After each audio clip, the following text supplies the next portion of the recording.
اسلام بتانا ہے، وہ میں کروں تو بھی غلط ہے، وہ شیعہ کریں تو بھی غلط، وہ بریلوی کریں تو بھی غلط، وہ اہل حدیث کریں تو بھی غلط، وہ دیوبندی کرے تو بھی غلط، وہ کوئی بھی کرے تو بھی غلط ہے۔ وہ کیا ہے؟ ایسا کام کرنا جس سے راستے کیا ہو جائیں؟ بند ہو جائیں۔ ہمارے پیغمبر کی تعلیمات یہ ہیں کہ جو راستے میں پڑا ہوا کانٹا نہیں اٹھاتا نا تو وہ ایمان کے آخری درجے پہ بھی نہیں ہے۔ کانٹے سے کتنی تکلیف ہوتی ہے مجھے بتاؤ، جو کانٹا پھینک رہا ہو راستے میں وہ کیا ہوگا؟ تو کیا یہ پیغمبر کی تعلیمات ہو سکتی ہیں؟ یہ ربیع الاول میں بھی غلط ہے۔ آپ جا رہے ہوتے ہیں، اچانک یہاں سے راستہ بند، پولیس والے کہہ رہے ہیں ادھر سے جاؤ، ادھر سے گئے وہاں سے راستہ بند، ادھر سے جاؤ، 1 گھنٹے کا سفر 2 3 گھنٹے میں۔ اس میں ہم کیا دے رہے ہیں انسانیت کو؟ کیا حضرت حسین کی یہ تعلیمات ہیں؟ کیا رسول اللہ صلی اللہ علیہ وسلم کی یہ تعلیمات ہے جو ہم ربیع الاول میں کر رہے ہوتے ہیں، جو محرم میں کر رہے ہوتے ہیں؟ کیا صحابہ کرام کی یہ تعلیمات ہیں؟ تو اللہ میاں جی جو ہمیں پیپر دیا ہے نا، اس میں محرم کے جلسے جلوس نہیں ہے، اس میں ربیع الاول کے جلوس اور کیک کاٹنا اور ڈسکو ڈانس جو ہو رہا ہے آج کل وہ نہیں ہے۔ نبی سے محبت کا یہ والا طریقہ ایکسیپٹیبل ہے ہی نہیں قیامت کے دن۔ جو ہم محرم میں جو کچھ کر رہے ہیں، خدا کی قسم اللہ نے 1.25 لاکھ پیغمبروں کو اس کام کے لیے نہیں بھیجا کہ جو محرم میں یہ کرے گا وہ جنت میں جائے گا، جو یہ نہیں کرے گا وہ کہاں جائے گا؟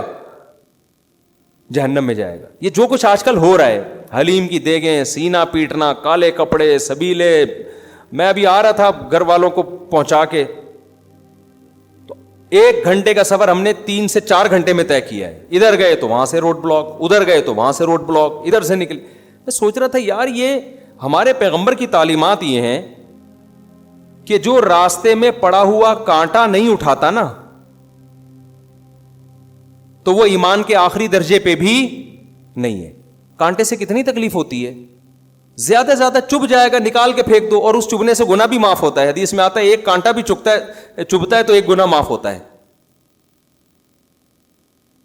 تو اس کانٹے کو جو نہ ٹریفک کو روک رہا ہے، لوگ اس کانٹے سے ٹاپ کے بھی گزر سکتے ہیں، اس سے گلی بند نہیں ہو رہی اس کانٹے سے، وہ اگر پڑا ہوا ہے نا اور آپ اٹھاتے نہیں ہو اس کانٹے کو تو پیغمبر کے مطابق آپ ایمان کے آخری درجے پہ بھی نہیں ہو۔ حدیث میں آتا ہے ایمان کے نا 70 سے زیادہ شعبے ہیں، سب سے اعلیٰ شعبہ تو کلمہ توحید ہے، اس سے بڑی اسلام میں کوئی نیکی نہیں ہے۔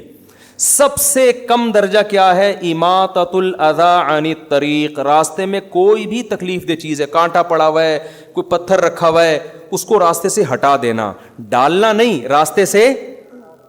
یہ بہت اہم حدیث ہے، بس یہ بیان کر کے میں بیان ختم کرتا ہوں۔ اس کو راستے سے اگر آپ نے نہیں ہٹایا تو اس کا مطلب آپ ایمان کے 73ویں مقام پر بھی نہیں ہو، بے ایمان ہو۔ سیدھا سیدھا ترجمہ یہ ہوگا حدیث کا، وہ بے ایمان ہے، وہ اسلام کے دعوے میں سچا نہیں ہے، وہ جھوٹ بولتا ہے کہ میں مسلم ہوں۔ سمجھ میں آ رہی ہے بات کہ نہیں آ رہی؟ یہ حدیث کا صحیح ترجمہ کر رہا ہوں میں، صحیح حدیث کا صحیح ترجمہ۔ اب آپ مجھے ایک بات بتاؤ، اس کانٹے سے گلی بند ہو رہی تھی؟ بولو نا۔ ٹریفک جیم ہو رہا تھا اس سے؟ کسی عورت کا حمل ضائع ہو رہا تھا اس میں؟ کوئی ہارٹ پیشنٹ ہسپتال پہنچنے سے پہلے مر رہا تھا؟ کچھ بھی نہیں ہو رہا تھا، اور وہ پھینکا بھی نہیں آپ نے، پھینکا کسی اور نے۔ حدیث میں کسی اور کی بھی غلطی تلافی کون کرے گا؟ آپ۔ وہ بے وقوف ہے تو آپ تھوڑی بے وقوف ہیں۔ اس کانٹے کو اگر آپ نے راستے سے نہیں ہٹایا، اس پتھر کو سائڈ پہ نہیں کیا تو حدیث کے مطابق آپ کیا ہیں؟ صحیح ترجمہ یہ ہو کہ بے ایمان ہیں آپ۔ مجھے بتاؤ جو کانٹا پھینک رہا ہو راستے میں وہ کیا ہوگا؟ جو ہٹا نہیں رہا، ایک وہ ہے جو ہٹائے بغیر گزر جاتا ہے، لیکن دوسرا وہ ہے جو راستے میں کانٹا کیا کر رہا ہے؟ پھینک رہا ہے، جو باقاعدہ کیلے کا چھلکا راستے میں پھینکتا ہوا جا رہا ہے، یا جو راستے میں پتھر لا کے رکھ دیتا ہے، وہ ایمان والا ہو سکتا ہے؟ بولو نا بھائی۔ یہ تو اس سے بھی زیادہ بدبخت ہے کہ جو کانٹا پراپر طریقے سے پھینک رہا ہے باقاعدہ۔ نبی تو جو نہ ہٹائے اس کو مومن نہیں کہہ رہے، جو پھینکے وہ کہاں سے مومن ہو گیا؟ اور آپ بتاؤ جو وہ کام کرے، حالانکہ اگر کوئی کانٹا پھینک کے چلا جاتا ہے اس سے بھی ٹریفک جیم نہیں ہوتا، ایک گلی بھی بند نہیں ہوتی، گلی میں بھی محلے میں لوگ زیادہ سے زیادہ کانٹا پھلانگ کے چلے جائیں گے، کوئی بڑا نقصان نہیں ہو رہا۔ بہت بڑا نقصان یہ ہوگا کہ وہ لگ جائے گا کسی کے، یہی ہوگا، اس سے زیادہ کچھ نہیں ہوگا، تو نکال کے پھینک دے گا باہر، یہی ہوگا نا۔ لیکن آپ مجھے بتاؤ ایسی ایکٹیویٹیز ربیع الاول ہو یا محرم ہو یا سفر ہو یا کوئی بھی ہو, میرا مقصد کسی مکتبہ فکر پہ طنز کرنا نہیں ہے, میرا مقصد اسلام بتانا ہے. وہ میں کروں تو بھی غلط ہے, وہ شیعہ کریں تو بھی غلط, وہ بریلوی کریں تو بھی غلط, وہ اہل حدیث کریں تو بھی غلط, وہ دیوبندی کرے تو بھی غلط, وہ کوئی بھی کرے تو بھی غلط ہے. وہ کیا ہے؟ ایسا کام کرنا جس سے راستے کیا ہو جائیں, بند ہو جائیں, جس سے آپ کے پورے ملک کا نظام کیا ہو جائے, معطل. تو کیا یہ پیغمبر کی تعلیمات ہو سکتی ہیں؟ یہ ربیع الاول میں بھی غلط ہے.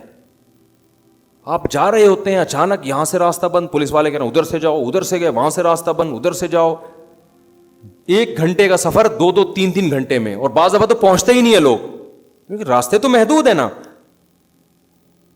تو یہ جو ہم گلیاں بند کروا رہے ہیں, پوری روڈیں جام کروا رہے ہیں, یا تو آپ کہہ سکتے ہیں کوئی بڑا مطالبہ ہو نا آپ کے پیش نظر, تو بڑی مصیبت سے بچنے کے لیے اسلام کہتا ہے چھوٹی مصیبت کو برداشت کیا جائے. آپ نے ملک میں انقلاب لے کر آنا ہے, جی آپ حکومت کے خلاف کوئی دھرنا دے رہے ہیں, بہت بڑا دھرنا, اور آپ کا خیال ہے کہ یہ حکومت باقی رہی تو ملک کا بیڑا غرق ہو جائے گا. یہ بڑے مفاد کے پیش نظر چھوٹا مفاد کیا جا رہا ہے, بولو, برداشت. جیسے گلی میں کنسٹرکشن کا کام ہو رہا ہے, روڈ ڈل رہی ہے, اس میں آپ پورا کنٹینر لا کے کھڑا کر دیا, اب متبادل راستہ دے دیا, کیونکہ بھائی روڈ بن رہا ہے نا. تو یہ بڑے مفاد کے پیش نظر آپ گلی بند کر رہے ہیں. تو اسلام کا اصول ہے بڑے فائدے کے پیش نظر چھوٹا نقصان برداشت کیا جاتا ہے. تو سیاسی سطح پہ کوئی سمجھتا, اول تو سیاسی دھرنے بھی صرف اپنے کرسیوں کے لیے ہوتے ہیں, لیکن اگر کسی ملک میں خیال ہے بھائی یہ گورنمنٹ کا گرانا ضروری ہے, اس کے لیے بڑا دھرنا دینا ضروری ہے, وہاں ہم اس کو اپریشیٹ کریں گے, یار یہ بہت بڑے مفاد کے لیے چھوٹا نقصان برداشت کیا جا رہا ہے. ربیع الاول یا محرم یا دوسرے مہینوں میں جو مذہبی رسومات ہونی, اس میں کون سا بڑا مفاد ہے ہمارے سامنے؟ اس میں ہم کیا دے رہے ہیں انسانیت کو؟ کیا حضرت حسین کی یہ تعلیمات ہیں؟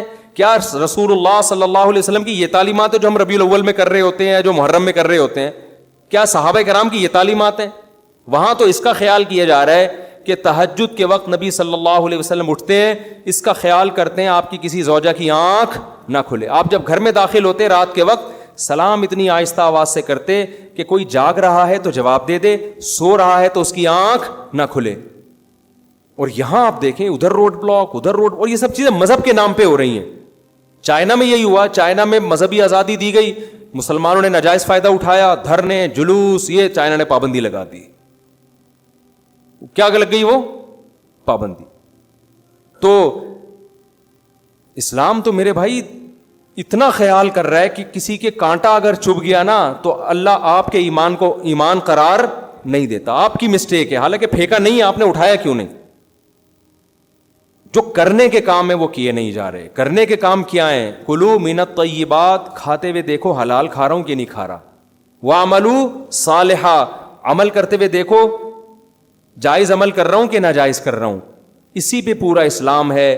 انہی 2 چیزوں کا نام اسلام ہے. قیامت میں انہی کے بارے میں سوال ہوگا, اس کے علاوہ کسی اور چیز کے بارے میں آپ سے سوال بولو نہیں ہوگا. اگر آپ کسی اور طرح سے تیاری کر رہے ہیں اپنے آپ کو عاشق رسول یا عاشق اہل بیت کہنے کے لیے, تو یہ آپ کا درد سر ہے. اللہ آپ سے اس پیپر کے بارے میں سوال پوچھے گا جو اللہ نے آپ کو دیا. تو اللہ میاں جی جو ہمیں پیپر دیا ہے نا, اس میں محرم کے جلسے جلوس, بولو, چپ ہو جاتے ہو پتہ نہیں کیوں, نہیں ہے. اس میں ربیع الاول کے جلوس اور کیک کاٹنا اور ڈسکو ڈانس جو ہو رہا ہے آج کل, وہ نہیں ہے. نبی سے محبت کا یہ والا طریقہ ایکسیپٹیبل ہے ہی نہیں قیامت کے دن. اللہ مانے گا ہی نہیں اس کو. اللہ کہے گا تمہاری, چاہے اس میں شہید ہو جاؤ آپ, ماتم کرتے کرتے خون نکلا مر گئے, کوئی شہادت نہیں ہے, خودکشی ہے. آپ کہہ سکتے ہیں اللہ میں حسین کے غم میں رو کے میں نے یہ سب کچھ کیا. اللہ کہیں گے تمہیں کس نے کہا تھا یہ کرو؟ حسین کی محبت میں نے کب کہا تھا؟ میں نے کہا تھا حسین سے محبت میں حسین کو فالو کرو. حسین کی تو داڑھی تھی سیدنا حسین ابن علی رضی اللہ عنہ کی. حسین ابن علی رضی اللہ عنہ تو ظلم کے خلاف ڈٹ گئے, کمپرومائز نہیں کیا.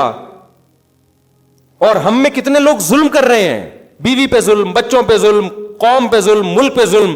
کتنے لوگ ہیں دفتروں میں ٹائم پہ نہیں پہنچتے اور تنخواہ پوری لیتے ہیں.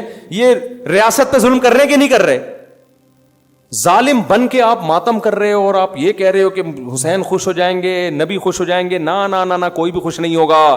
میرے بھائی ان حرکتوں سے شیطان خوش ہو سکتا ہے. بدعت کی وجہ سے وہ کہے گا تم نے اپنی آپ کو ایسی چیزوں میں کھپا دیا جس کا نہ تم کو دنیا میں کوئی فائدہ ہے اور نہ تم کو آخرت میں, بلکہ مزید گناہ اس لیے ہے کہ ان چیزوں سے غیر مسلم اسلام سے دور ہوگا. کبھی بھی غیر مسلم یہ منظر دیکھ کر اسلام کے قریب نہیں ہو سکتا.